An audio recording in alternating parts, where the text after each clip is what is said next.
જો સ્નાન કરવામાં આવે તો બધા પાપ બળીને ભસ્મ થઈ જાય. માટે વિદુરજી મહારાજ તીર્થયાત્રા કરવા માટે નીકળેલા છે અને સંતો પણ એ તીર્થની અંદર સ્નાન કરી અને એ તીર્થના જળને પોતાના તપ વડે શુદ્ધ કરે છે. આપણે એમ કે કેવી રીતના કરે, વિચાર તો આવવો જોઈએ કે નહીં? આવતો નથી જ વાંધો.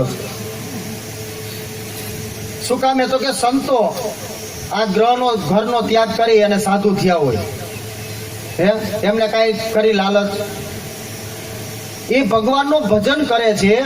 કોના માટે કરે? એના માટે કરે, સમાજ માટે કરે, દેશ માટે કરે, ગામ માટે કરે. માટે સંતો આજે ભગવાનમય બન્યા છે.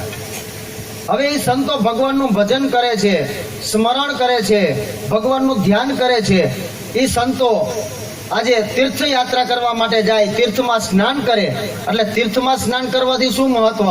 તો કે જે આપણે બધાય પાપ કરીને તીર્થમાં સ્નાન કરીને એ સ્નાન કરવાથી આપણું પાપ આપણે કોને દે? એવા તીર્થને.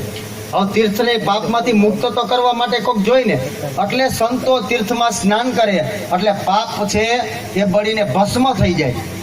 એટલે તીર્થ છે એ પવિત્ર બને. સંતોના સ્નાન થકી તીર્થો પવિત્ર બને છે. એટલા માટે સંતો તીર્થયાત્રા કરવા માટે નીકળેલા છે. અને વિદુરજીને સંત કીધા છે.